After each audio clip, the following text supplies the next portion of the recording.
Si vous regardez cette vidéo, vous ne pourrez plus faire marche arrière. Vous vous apprêtez à faire un choix.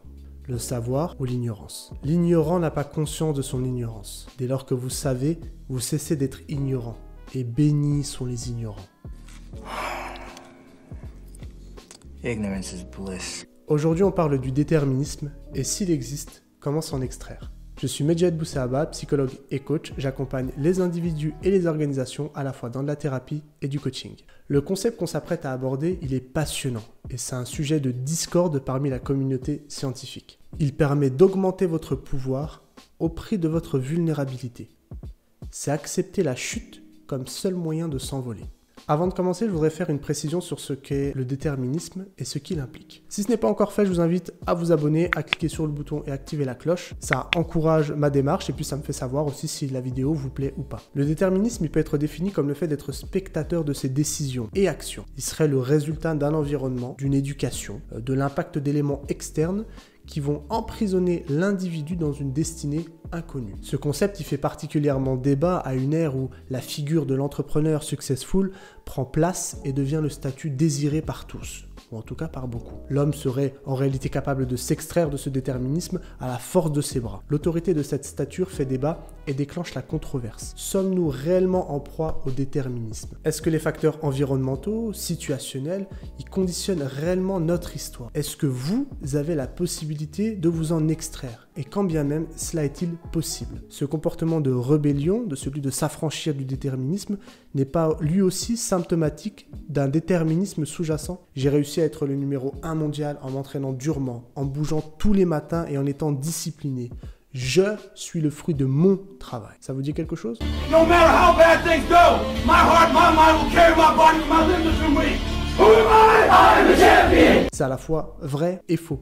Dire cela, c'est omettre qu'une partie de cette finalité, la réussite, elle est sujette à la chance, à des éléments incontrôlables. Les chercheurs ayant investi le champ de la mobilité sociale, c'est le fait notamment que une personne d'un milieu ouvrier pourrait migrer, avoir cette mobilité vers un milieu aisé, ils ont identifié dans le discours des gagnants une thématique d'arguments centrés autour du travail seul. Donc les personnes ayant réussi expliquent leur réussite par leur travail. Est-ce que c'est une tentative d'augmenter l'estime de soi?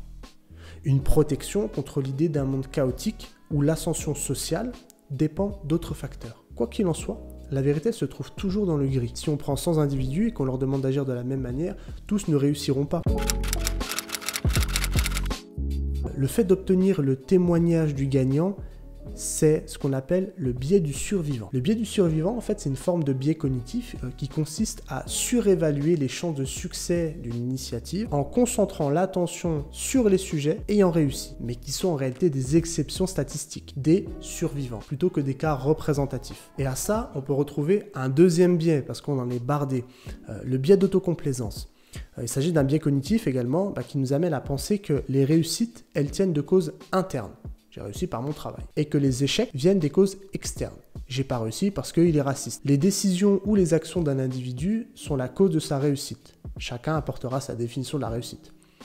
Ce biais, il nous rend excellents pour expliquer les phénomènes, mais absolument pas pour les prédire. Donc on est en capacité d'expliquer pourquoi cet individu a réussi, mais on occulte tous les autres qui ont échoué en appliquant les mêmes stratégies. Et vous retrouvez ce biais dans la plupart des discours des personnes qui ont réussi socialement, dans leur domaine, que ce soit financier, sportif ou professionnel. I want to thank me. I want to thank me for believing in me. I want to thank me for doing all this hard work. I want to thank me for having no days off. I want to thank me for never quitting. Mais ça doit toujours nous alerter parce que souvent, les raisons qui vont être données, les éléments qui vont accompagner ce discours-là, viennent souvent des épreuves que les personnes auront vécues. Et est-ce que là, on n'est pas de nouveau dans une tentative d'élévation de l'estime de soi? C'est que malgré tout ce que j'ai pu rencontrer, j'ai réussi. Ce qui donne encore plus de poids à la réussite. Et donc à l'estime que cette personne pourra en dégager et à l'admiration des personnes qui auront regardé cette interview, ce discours. D'ailleurs, c'est intéressant de voir que la culture, elle a un effet là-dedans. C'est notamment le cas de la culture japonaise. Donc, alors j'avoue ne pas avoir vérifié si c'était encore d'actualité, mais dans les années 80, il y avait un chercheur qui avait montré qu'on avait l'inverse. C'est-à-dire que dans le monde occidental, on a ce biais d'autocomplaisance, donc je réussis grâce à moi, j'échoue à cause des autres. Et chez les Japonais, dans les années 80, on retrouvait l'inverse. Je réussis, c'est grâce à la chance. chance et j'échoue à cause de moi. Et on peut facilement retrouver cette pensée ou même ces actions dans les personnages des mangas, des animés.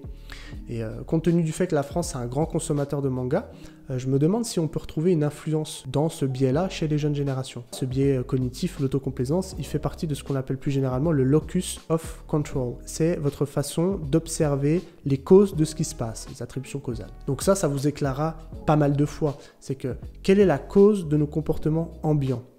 Qu'est-ce que ça nous apporte que de considérer ou d'établir notre réussite sur nos actions uniquement ?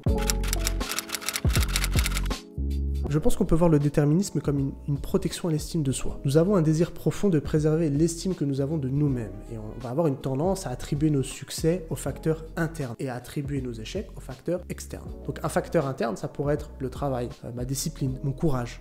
Donc il s'agit d'éléments qui sont inhérents à ma personne. Un facteur externe pourrait être la météo, la chance, un accident, notre réseau. Donc là, il s'agit d'éléments en dehors de mon contrôle. Et ça, c'est un trésor incroyable pour l'estime de soi. Et ça permet aussi de maintenir de la cohérence dans nos vies. Ça nous conforte dans le fait que les choses arrivent pour une raison plutôt que pour aucune raison. Parce que de manière générale, le chaos est effrayant. Et en tant qu'être humain, on a une forte volonté à rechercher de l'ordre dans tout. S'il y a bien une chose que l'humanité ne supporte pas, c'est l'incohérence. On est tous habités par un profond besoin de maintenir de la cohérence quant à nos comportements et ceux d'autrui, en lien avec la croyance que nous avons en ce monde. Il y a plusieurs études qui ont mis en avant que lorsqu'une personne elle est victime d'un accident de voiture, la plupart des participants ils vont chercher à justifier cet accident par la faute de la personne accidentée, par la victime. Ça, il y avait une étude qui avait été faite sur une femme qui attrape le sida et on le met dans deux situations. Dans la première situation, elle a trompé son mari. Dans l'autre situation, alors je ne sais plus ce qu'il y avait, mais les gens dans la situation où elle a trompé son mari, pour eux, c'est plus justifiable, c'est plus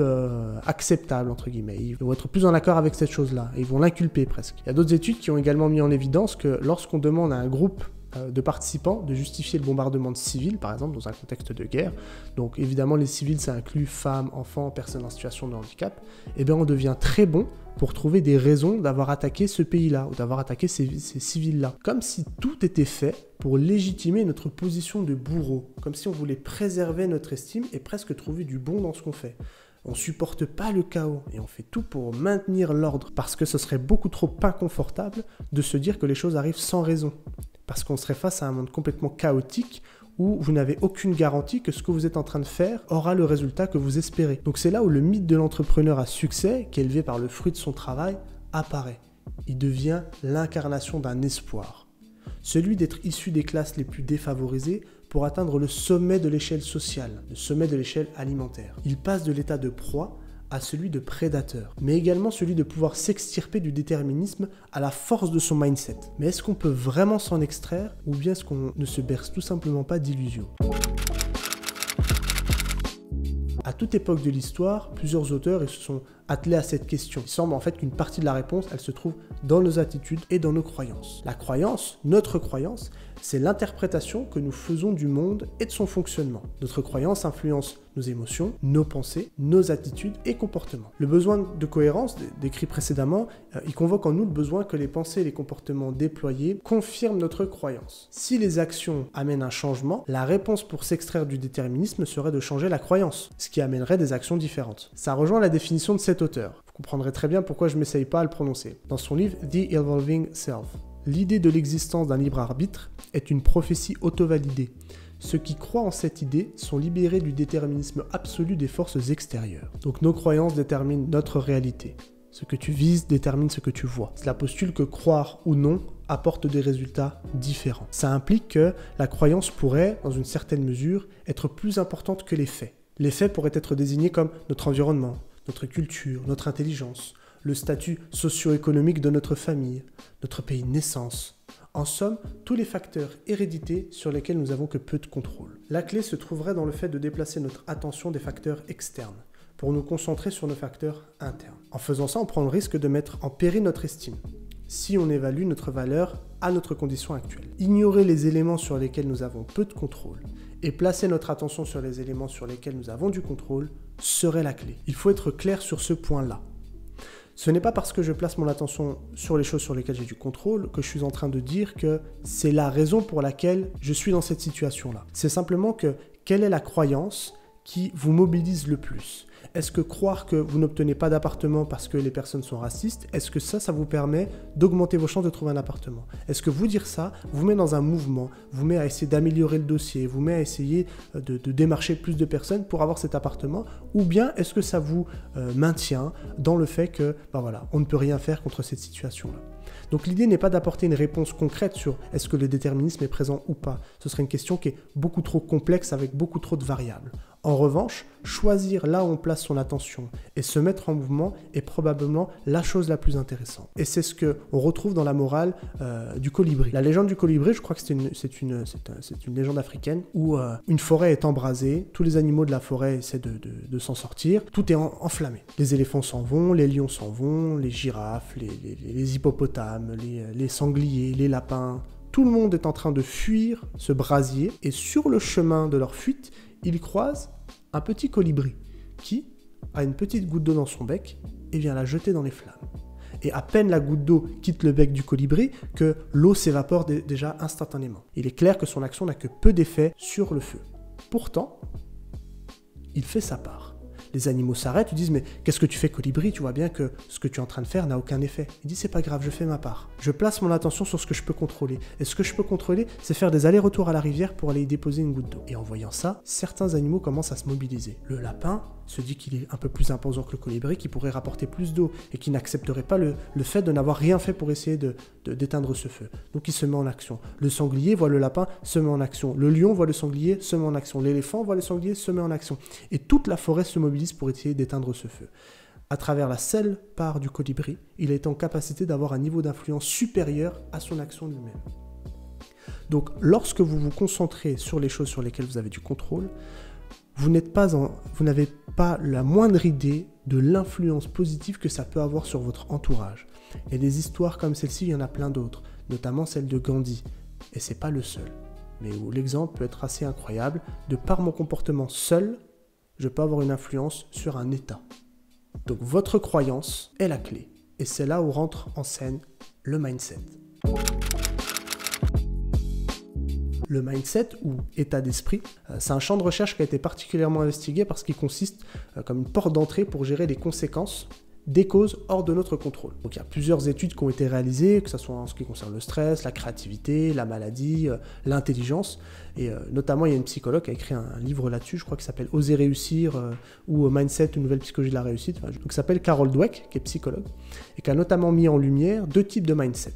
Donc vous avez ce qu'on appelle le mindset fixe et le mindset de développement. Alors évidemment, c'est un continuum, vous n'êtes ni l'un ni l'autre entièrement. Donc la première approche, qui est appelée mentalité fixe, mindset fixe, elle correspond à croire qu'on possède une quantité définie d'intelligence, de créativité, de capacité physique.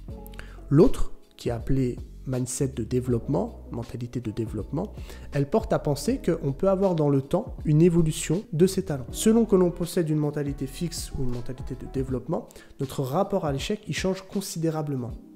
Si on est partisan d'une mentalité fixe, chaque examen, test, rendez-vous ou difficulté met à l'épreuve nos capacités. Et en cas d'échec, dans cet état d'esprit, en fait, c'est juste naturel que de focaliser son énergie et ses émotions à prouver ses capacités. Si par contre on possède une mentalité de développement, en fait, on le voit plutôt comme un challenge. Et le challenge, il est vécu comme une occasion pour grandir, pour se développer, pour s'améliorer. Et les difficultés, on est content d'en rencontrer parce qu'elles vont nous permettre de nous améliorer. Et l'échec, il perd toute connotation négative parce qu'en définitive, on passe plutôt notre attention non pas sur le résultat, mais sur l'action en elle-même, sur le fait de faire. Et ça devient un moyen de progresser et de mesurer ses progrès. Donc quand quelqu'un a une mentalité fixe, son énergie elle est plutôt naturellement orientée à prouver ses capacités et tout est vécu comme une menace. Dans cette situation, l'effort, il représente la preuve qu'on n'a pas suffisamment de talent. Si je dois beaucoup travailler, beaucoup étudier, beaucoup faire de sport, beaucoup faire ceci, cela, ça prouve que je suis pas bon. Et ça signifie que je suis pas doué pour ça. Et donc quand on est dans un mindset plutôt de développement, tout va être vécu comme un moyen de grandir, de s'améliorer. Et donc l'effort en soi est un aspect positif. Le lien entre le déterminisme et le mindset de Carol Dweck, il réside dans le fait que si nous croyons que notre destin est préétabli et que nous n'avons pas de contrôle sur notre vie, on va avoir une tendance à adopter un mindset fixe. En revanche, si on croit qu'on peut influencer notre destinée et améliorer nos compétences, alors on est plus susceptible d'adopter un mindset de croissance. Et donc adopter un mindset de croissance, ça peut nous aider à surmonter les obstacles et à atteindre nos objectifs, parce qu'on est convaincu qu'on a le pouvoir de changer les choses. Et ça nous encourage à travailler dur, à apprendre de nos erreurs et à persévérer, malgré les difficultés, qui ne seront pas vues comme une preuve du manque de talent, mais qui seront vues comme une opportunité de grandir. Et plus que ça, l'idée, elle est d'identifier quelle croyance vous met le plus en mouvement. Essayez de trouver et de cultiver votre moteur. Que pensez-vous du déterminisme et quels sont vos outils pour essayer de vous affranchir? Ça m'intéresserait d'avoir votre retour dans les commentaires. Après avoir vu cela, il convient de dire certaines choses. Premièrement, il n'est pas obligatoire de changer. Absolument pas. Si croire que les choses sont figées et que votre situation actuelle et le malheur ressenti ne bougeront jamais, vous pouvez. Je vous propose tout d'abord d'essayer de balayer toute idée d'objectif à atteindre, où vos émotions ressenties, elles dépendraient de l'atteinte ou non de l'objectif. On revient à cette notion de valeur que dont j'avais pu parler dans la vidéo Le piège du bonheur. Donc balayez tout ça de votre tête et où la motivation, elle serait aussi orientée vers la récompense. Ce que je vous propose, c'est plutôt de centrer votre attention sur vos valeurs, sur ce que ça représente de tenter quelque chose face à ce courant, face à ce déterminisme, face à ce statu quo contre lequel vous allez. Voyez le chemin comme la récompense même. Voyez l'intention de changer comme déjà une satisfaction en soi. Et vous allez entamer un chemin vers ce qui semble être un espoir d'un monde meilleur. Peut-être même vous diriger vers ce qui est un monde meilleur, un monde dans lequel vous avez du pouvoir, peut-être actuellement en petite quantité, mais tout de même. Et encore une fois, comme toujours, passez à l'action, agissez, et observez à quel point la satisfaction peut se tirer de l'action même. Je vous souhaite le meilleur.